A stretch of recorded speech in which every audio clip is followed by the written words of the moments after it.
Hari ini kita akan berbicara tentang satu hal yang luar biasa, yaitu tentang harmoni kasih dan ketundukan dalam keluarga itu harus bagaimana. Begitu ya, mari kita akan bersama-sama melandasi diri dari satu ayat firman Tuhan yang terambil dari surat Kolose, pasal yang ketiga, ayat yang ke-12 dan ayat yang ke-14. Kolose pasal yang ketiga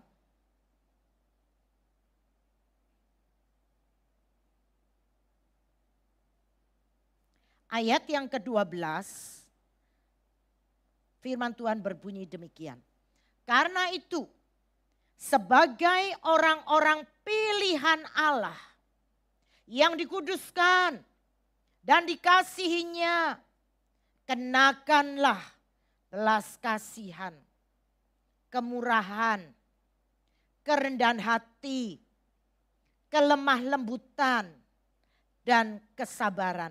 Langsung ayat 14, dan di atas semuanya itu, kenakanlah kasih sebagai pengikat yang mempersatukan dan menyempurnakan. Ada seorang tukang kayu yang sangat lihai, sudah puluhan bahkan 30 tahun lebih bekerja. Dan akhirnya dia berkata, aku mau pensiun. Ketika dia berkata demikian, maka bosnya berkata, oke, tapi saya minta satu, yaitu supaya kamu cepat dapat membangun satu rumah terakhir sebelum kamu pergi pensiun. Nah, karena tukang kayu ini ingin cepat selesai, maka si tukang kayu ini bekerja seadai. Wes pokoknya rumah itu dengan cepat dia kerjakan jadi dan dia bisa benar-benar akhirnya istirahat. Nah, setelah rumah terbangun selesai, maka terjadilah hal yang mengejutkan. Bosnya malah berkata, oke, rumah sudah selesai. Dan rumah ini aku sediakan untukmu sebagai hadiah pensiun. Wah, pada waktu itu si tukang kayu mau geblak ya karena dia terkejut dan kelenger. Dia penuh dengan penyesalan. Kenapa? Karena rupanya ketika dia mengerjakan rumah yang terakhir ini, dia telah mengerjakan dengan sembarangan. Ya, dia kerjakan dengan asal-asalan. Pokoknya ndang jadi. Saudara, demikian pula saudara dengan kita itu membangun sebuah keluarga. Keluarga kita itu seperti rumah yang harus kita bangun dengan teliti, dengan hati-hati setiap hari. Nah, kalau kita membangunnya juga dengan asal-asalan, dengan sembrono, maka dikatakan kita pun akan merasakan akibatnya. Nah, hari ini surat Kolose 3 ini yang ditulis oleh Rasul Paulus yang diberikan kepada jemaat di Kolose mengingatkan kita agar apa? Agar mereka hidup sesuai dengan identitas baru mereka, yaitu di dalam Kristus. Di dalam pasal 3 ini Paulus menekankan bahwa orang percaya harus meninggalkan manusia lama dan mengenakan manusia baru yang serupa dengan Kristus di dalam membangun kehidupan rumah tangganya. Karena itulah di dalam ayat 12 Rasul Paulus menuliskan, karena itu sebagai orang-orang pilihan Allah yang dikuduskan dan dikasihinya, saya katakan kenakan, yaitu dikatakan melalui ayat firman Tuhan ini. Sebetulnya supaya mudah kita ingat 5K harus kita lakukan. Yaitu ada belas kasihan. K kedua ada kemurahan. K ketiga ada kerendahan hati. K keempat ada kelemah lembutan. K kelima ada kesabaran. Kalau semua itu ada, masing-masing anggota keluarga memiliki 5K ini. Wow, pasti akan indah, harmonis kehidupan keluarga seperti ini. Ada sepasang suami istri yang sudah melewati pernikahan emas mereka. Berarti dahsyat ini, sudah melewati 50 tahun pernikahannya. Nah dia ditanya, apa sih sebetulnya rahasia pernikahan mereka yang langgeng? Kok bisa bagus sekali begitu ya. Bahkan dikatakan masa tua aja kelihatan bagus saling gandengan. Ya, gandengan kemana-mana gandengan. Padahal ketika ditanya sebetulnya kalau gandengan itu biasa supaya podo-podo ora tiba katanya begitu ya. Tapi yang dahsyat adalah si suami ini berkata demikian. Sejak awal pernikahan kami, sejak awal kami ini menikah, kami ini kan sudah berjanji. Dan janji itu kami ucapkan bukan cuma di depan orang lain, tapi di rumah Tuhan. Yaitu melalui acara pemberkatan nikah. Dan saya ingat banget, saya masih hafal sampai sekarang. Kayak saya membaca pengakuan iman rasuli ya. Saya hafal akan janji saya. Di mana saya harus saling menjaga, saling melindungi istriku. Entah itu sehatlah, entah itu sakitlah, entah itu kaya, miskin. Mau selalu menopang. Sudah? Belum. Lalu sang istri tersenyum menambahkan, masih ada satu. Yang paling penting adalah kami semua ini berdua ini selalu mengikat semuanya. Dengan yang namanya bukan sabuk tetapi kasih. Saudara, orang yang mewawancarai mengatakan hebat. Sangat hebat. Sekarang saya mau tanya apakah saudara masih ingat janji pernikahan saudara? Jiang, Bapak Jiang yang di belakang sana. Ingat janji pernikahannya? Udah mantuk-mantuk ya. Saudara, setiap pasangan harus selalu ingat janji pernikahannya. Kalau sampai lupa, saya berani katakan wesyen daulo, bahaya. Seorang tokoh keluarga berkata demikian, pernikahan itu loh seperti masak rendang. Saya pikir-pikir kenapa kok itu seperti masak rendang? Iya, karena butuh kesabaran. Apa? Bumbunya jelimet wakeh ya. Bumbu untuk membuat rendang itu banyak. Butuh bumbu yang pas. Supaya apa? Supaya hasilnya bukan jadi rendang tapi nendang. Ya, nendang itu artinya wah haujek tenan. Dan yang terakhir dikatakan jangan sampai gosong. Bumbunya sudah pas. Wis enak tapi kalau gosong jadi piye? Jadi ini ya sangit ya jadi ndak enak. Jadi nggak boleh gosong alias harus dijaga baik-baik. Nah saudara yang terkasih, dalam keluarga memang kita tuh sering menghadapi perbedaan dan tantangan. Lawang dua pribadi loh, yang berbeda yang disatukan nggak gampang. Namun firman Tuhan dalam Kolose 3 ayat 12-14 mengingatkan kita. Yaitu untuk selalu tadi mengenakan 5K itu tadi. Kalau 5K itu tadi diterapkan di dalam keluarga. Apalagi kemudian diikat dengan yang namanya kasih. Yang terjadi adalah benar-benar harmonis. Saudara, keluarga itu adalah lembaga yang Tuhan sendiri bentuk sejak awal penciptaan. Namun dalam kehidupan sehari-hari kita tuh loh sering kali melihat ketidakharmonisan dalam keluarga. Ada suami yang tidak mengasihi istrinya. Ada istri yang tidak menghormati suaminya. Dan ada anak-anak yang tidak taat yaitu kepada orang tuanya. Nah inilah yang membuat apa? Kacau balau segalanya. Hari ini dalam ibadah kebaktian keluarga gereja kita, mari kita belajar. Diingatkan lagi bagaimana membangun keluarga yang harmonis berdasarkan kasih. dan ketundukan menurut firman Tuhan. Yaitu yang pertama, otomatis mengingatkan para suami. Suami dikatakan harus, tidak ada gaucia-wancia, harus yaitu mengasihi istri. Bukankah di dalam Efesus 5:25 dikatakan, hai suami, kasihilah istrimu. Suami sebagai kepala keluarga, imam, harus mengasihi istri. Dan kasih suami kepada istri bukan cuma sekedar rasa cinta karena ketertarikan emosional, enggak. Tetapi harus sebuah kasih yang mencerminkan seperti kasih Kristus, yaitu kepada jemaat.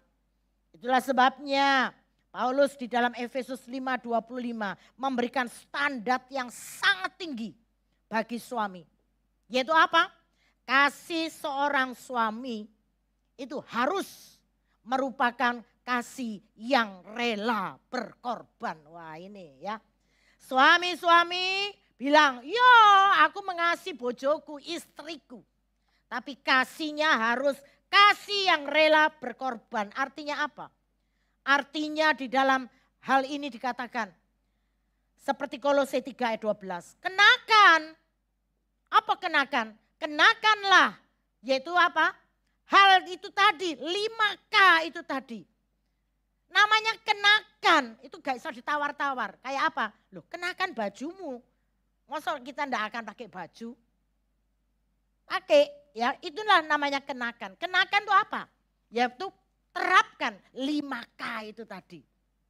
Kan ndak mungkin setiap kita ndak disuruh berpakaian kita nggak perlu bilang, ndak perlulah berpakaian, ndak mungkin. Pasti pakai.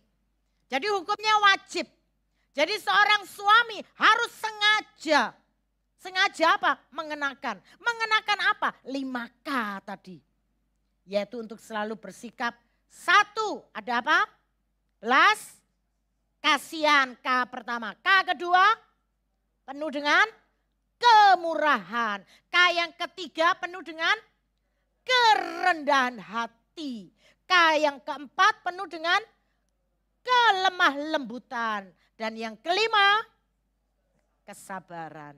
Yaitu kepada istri yang dicintainya. Dan lalu dikatakan di atas semuanya itu, ikat. Pengikatnya adalah kasih. Kasih sebagai pengikat. Itu akan menjadi seperti lem yang menyatukan bagian-bagian rumah. Nah, kasih itulah yang dapat menyatukan keluarga dalam kesatuan yang kokoh. Jadi mengasihi bukan cuma istriku pantas enggak ya ditak sayangi. Istriku ini layak enggak ditak sayangi? Enggak. Tetapi setiap kita dikatakan dipanggil adalah memang untuk mengasihi pasanganmu. Ingat, jangan pasangan orang lain, pasanganmu.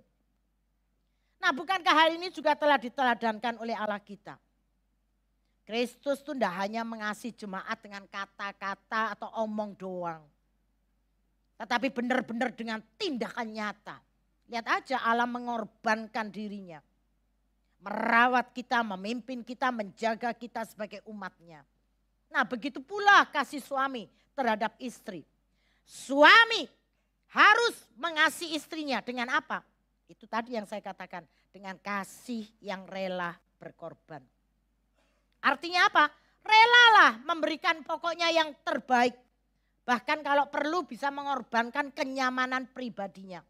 Itu perlu dilakukan. Nah itulah sebenarnya saudara, di dalam kita mengatakan suami mengatakan, loh wes aku wes menyayangi bojoku. Saudara menyayangi istri kita bukan hanya dalam hal materi. Tapi saya juga berani katakan berikan juga waktumu. Berikan perhatianmu. Berikan kasih sayangmu. Saudara kalau saya mengamati kehidupan jemaat saya memberi contoh dari ketua majelis saya aja lah ya. Kalau ketua majelis saya pasti nggak akan mungkin, wah kayak ini gini-gini enggak ya. Tapi ini apik, rasanya apik ya. Kalau saya ini mengamati kehidupan Dokter Novian, saya bisa angkat jempol. Nah, biarlah hal ini juga nanti diteladani oleh Jiang sana ya. Dokter Novian ini setiap minggu, dia pasti akan selalu duduk di sini, kursi belakang, menunggui istrinya. Karena Dokter Herlina ini adalah ketua sekolah minggu dan pelayanannya benar-benar full bagi Tuhan. Jadi kalau dia sudah melayani, dia katakan full untuk Tuhan. Sampai pernah satu kali saya selentingan gitu ya mendengar, iya bojoku ini gak gelem duit ya. Kalau sudah pelayanan ditinggal kok ya, prakteknya ditinggal dan benar-benar dia full pelayanan. Kata suaminya, orang gelem duit katanya begitu ya. Tapi saya ngelihat pelayanannya dahsyat, luar biasa. Jadi kalau minggu sudah pelayanan di sini, kalau saudara-saudara semua mau cari yaitu konsultasi gratis, cepet-cepet tuh datang. Hari Minggu di sana tuh sudah pasti akan ada Dokter Novian. Dan yang saya lihat adalah luar biasa. Nanti kurang lebih setengah 12, jam 12 mereka itu baru pulang berdua. Dan saya katakan, wah indah sekali. Lalu jangan ngomong gini ya, iya daripada di omang nganggur, ndak nganggur juga ya. Kan bisa saja suami bilang, wes gue tak tinggal di sini ya nanti tak susul lagi. Bisa, tapi itu ndak dilakukan oleh Dokter Novian. Saya pikir bertahannya paling 1-2 bulan. Enggak taunya bohong sampai sekarang. Masih terus berlangsung hal ini. Itulah saya katakan ciamik tenan ya. Dan biarlah setiap kita juga demikian berani. Yaitu mengorbankan waktu, perhatian kita. Yaitu untuk istri kita. Yang kedua, suami itu juga harus mengasihi istrinya. Itu dengan kasih yang menyucikan. Maksudnya apa? Maksudnya adalah suami. Itu adalah saya katakan tadi adalah kepala rumah tangga, imam. Itulah yang harus bertanggung jawab. Untuk membimbing istri hidup. Yaitu di dalam kebenaran. Apa maksud kasih yang menyucikan? Saya tadi katakan. Suami harus membimbing istrinya supaya dapat menjaga hati pikirannya tetap murni indah di hadapan Tuhan. Ya, ini ada cerita lucu ini ya. Ada suami satu kali berkata gini, sayang aku ingin loh kamu ini pokoknya makin luar biasa bagi Tuhan. Makin suci, makin kudus, makin dekat dengan Tuhan. Wah mendengar kata-kata seperti ini istrinya berbunga-bunga hatinya. Wah puji Tuhan. Lah piye caranya kata si istri. Maka suaminya berkata gini aja. Mulai hari ini wes kamu gak usah repot-repot kepikiran tentang dosa. Tak tanggungnya kabeh. Dosa-dosamu tak tanggung semua. Aku yang akan pikul. Aku yang akan menanggungnya. Maka si istri kemudian berkata, itu namanya bukan menyucikan. Itu malah mengajak aku jadi pendosa yang makin berat. Apa? Karena rupanya istrinya akhirnya tertempelak sadar. Karena istrinya biasanya punya satu hobi. Marah-marahin suami setiap hari. Jadi rupanya si istri akhirnya mendengar perkataan suaminya itu. Akhirnya jadi sadar, iya ya. Berarti aku ini tidak boleh suka marah-marah. Yaitu kepada suamiku. Intinya saudara saya mau katakan. Kasih yang menyucikan bukan berarti suami jadi martir kesalahan istrinya. Enggak. Tetapi dia harus menuntun dengan sabar. Dengan penuh cinta dan memberi contoh hidup yang benar. Kenapa? Suami itu loh imam di tengah keluarga. Itu yang kedua. Ya. Yang ketiga, suami juga harus memiliki kasih yang memelihara dan juga merawat yaitu keluarganya, teristimewa istrinya. Hal ini diibaratkan sama seperti kita merawat tubuh kita dewek. Jadi suami itu harus memperhatikan kebutuhan istrinya baik secara fisik maupun secara emosional. Nah ini ada lagi cerita ini ya. Ada lagi cerita yang lucu. Saya baca cerita lucu sampai guyu dewe ya. Cinta suami dikatakan dalam segala cuaca. Suatu pagi ini Istrinya ini sedang bersiap-siap mau ke pasar nih ya. Saat itu ketika dia mau buka pintu, suaminya jerit dari dalam. Sayang, jangan pergi dulu. Istrinya bingung, wah kenapa ini ya? Kamu ini loh ada apa? Kok nyegat-nyegat saya? Saya ini loh sekarang mau belanja untuk masakin kamu katanya. Tunggu sebentar katanya. Rupanya dia ngelihat suaminya lari ke belakang rumah. Lalu beberapa menit kemudian, suaminya balik sambil bawa apa? Bukan bawa jen ya, tambahan uang belanja enggak. Tapi bawa payung. Lah kok bawa payung? Kenapa kamu bawa payung? Maka suaminya berkata gini, ini demi kasihku kepadamu, bawaan payung ini. Di luar tuh loh panas ya, di luar panas. Dan kamu kan tahu dewek, Kediri ini kalau sudah panas begini, wah nyelekit banget. Wah si istri berkata, wah so sweet ya. Rupanya suamiku ini luar biasa, aku bangga punya bojo seperti kamu katanya ya. Lalu istrinya dengan tersenyum dia ambil payung itu, ya wes tak belanja sih, berangkat pergi ke pasar. Sambil jalan, lalu dia sambil mikir, dunaren yo, kok bojoku ini gowoni aku payung. Lalu dia punya pikir, iya. Dia tadi katakan, Kediri ini loh lagi panas-panasnya. Kediri itu biasanya kalau panas gitu, lalu sebentar lagi akan turun hujan. Oh ciaklat daulah ini rupanya ya. Rupanya adalah ini maksudnya. Kenapa dia takut istrinya kujanan kalau nang pasar. Kalau kujanan nang pasar berarti membuat suaminya harus piye? Nanti kan harus nyusul dengan bawain payung. Jadi gara-gara suaminya gak gelem nyusul aku bawa payung, makanya disangoni si payungnya supaya dapat mulai dewi. Saudara perhatian suami oke sih, tapi kadang-kadang agak out of the box ya. Jadi berbeda dari biasanya. Itu yang ketiga. Yang terakhir, jadi saya mau katakan istri-istri mungkin berkata, bagus terus saja enggak apa-apa, agak panjang begitu ya. Suami yang keempat harus mengasihi istrinya dengan kasih apa? Ini yang paling penting, setia. Dengan kasih yang setia artinya apa? Enggak berubah. Meskipun ada tantangan-tantangan dalam pernikahan mereka. Kasih suami harus kasih yang konsisten. Bukan musiman, maksudnya apa? Kalau musiman itu baik dalam keadaan suka duka, baik dalam keadaan sehat, sakit, tetap kasihnya itu celing dan luar biasa.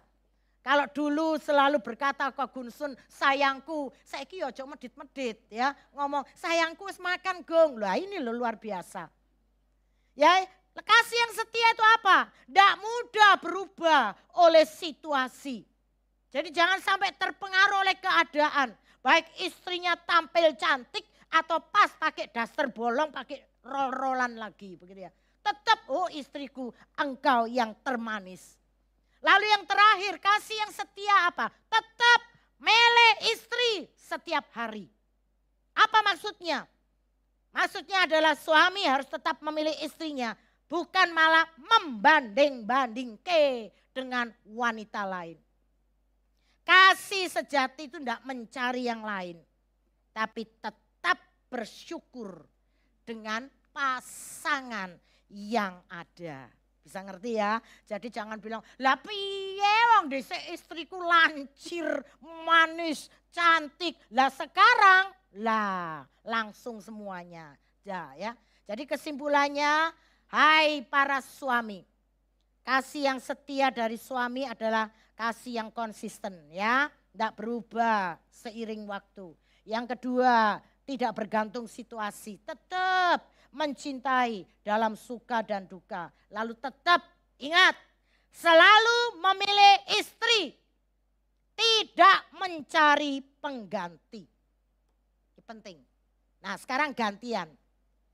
Kalau kita tadi sudah bahas suami, sekarang coba kuping dibuka semua sebagai istri. Mau keluarga harmonis? Maka yang kedua dikatakan, istri tunduk kepada suami. Jadi jangan sampai perkataan firman Tuhan disalahkan. Istri tanduk, suami enggak. Istri tunduk kepada suami. Efesus 5:22. Hai istri, bagaimana? Tunduklah kepada suamimu seperti kepada Tuhan. Kata tunduk dalam Efesus 5:22 seringkali disalahpahami sebagai, waduh Kak, tunduk ya dilindes toh aku. Tunduk ya aku dietrek-etrek toh Kak. Enggak. Dalam konteks Alkitab, tunduk itu berarti menghormati suamimu, pasanganmu. Mendukung suamimu, pasanganmu. Itu tunduk. Arti tunduk adalah tidak mengambil alih kepemimpinan dalam keluarga. Kenapa? Karena dalam keluarga sudah ada suami sebagai kepala keluarga. Dan lagi itu tugasnya istri apa? Tugasnya istri adalah menjadi penolong. Saya dengar jangan sampai keliru menjadi perongrong. Kalau menjadi perongrong, ciaklah dahulu. Tapi kita sebagai istri harus menjadi penolong.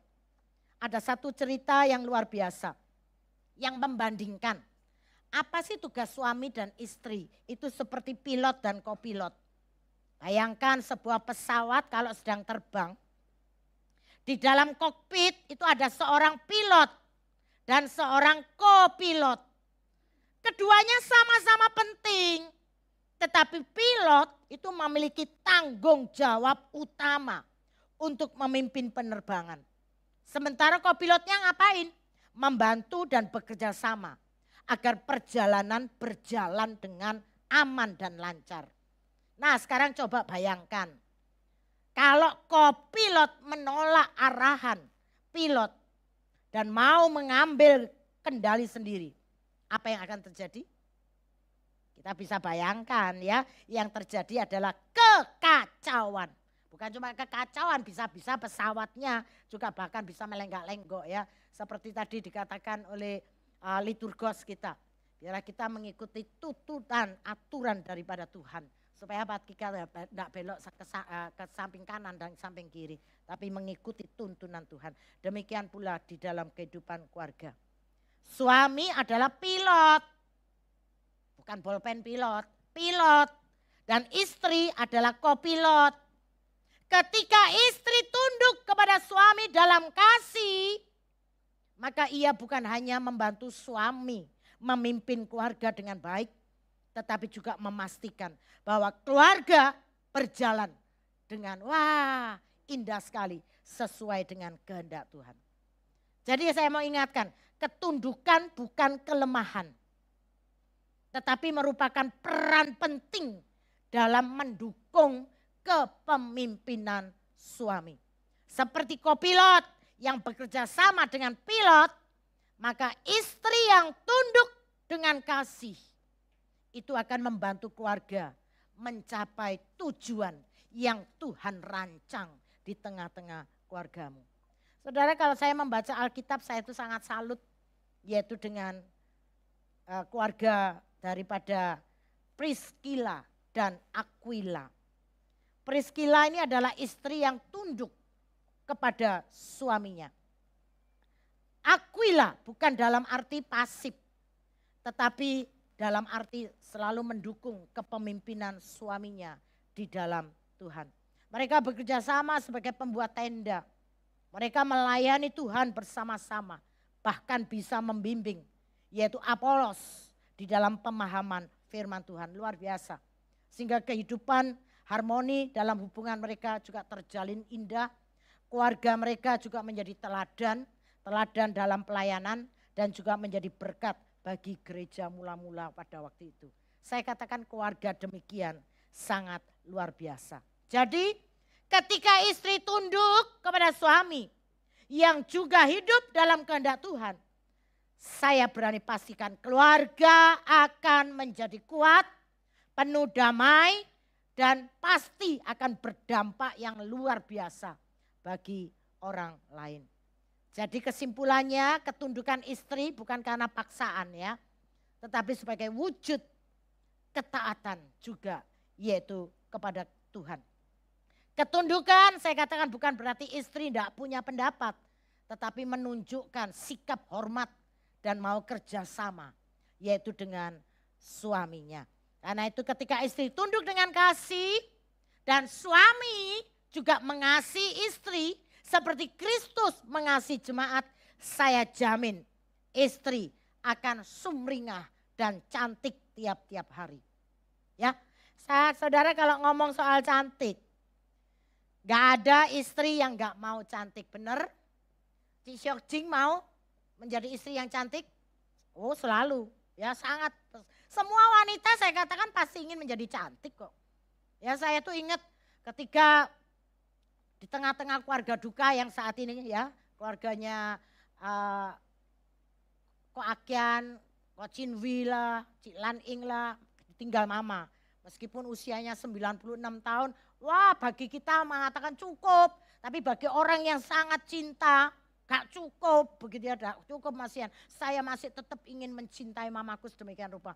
Lalu ada satu selentingan yang dikatakan gini, ini apa ini nanti yang mau dibawa nonang dalamnya peti apa? Kabeh katanya. Semua aja kasihkan. Semua ditaruh di dalam petinya mama katanya. Dan yang paling penting adalah apa? Gigi palsunya harus dikasih. Kenapa? Lalu nyelodokannya. Kok enggak tahu mama itu adalah Aime. Suka apa? Suka cantik. Aimelan ini cantik. Ya, saya kalau visit ke rumahnya, wah rambut itu sudah bagus sekali. Enggak roll-rollan gitu ya, sudah bagus. Sudah. Karena apa? Tiap hari dia mau ditata rambutnya sedemikian rupa.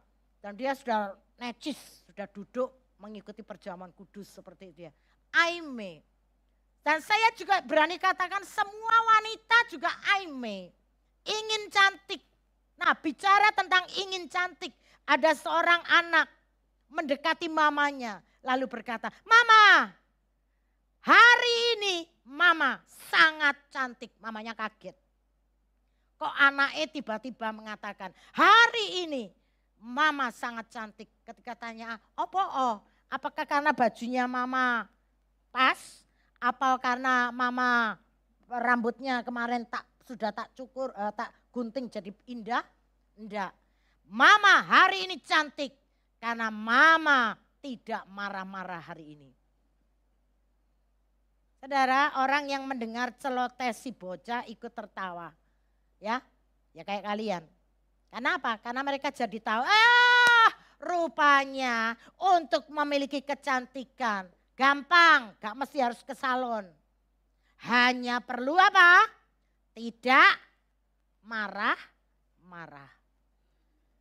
Kemarahan, apalagi yang emosional dan tidak terkontrol. Saya berani katakan membuat wajah mbok secantik apapun. Nampak jadi apa? Juelek amit-amit, betul enggak? Coba aja lah.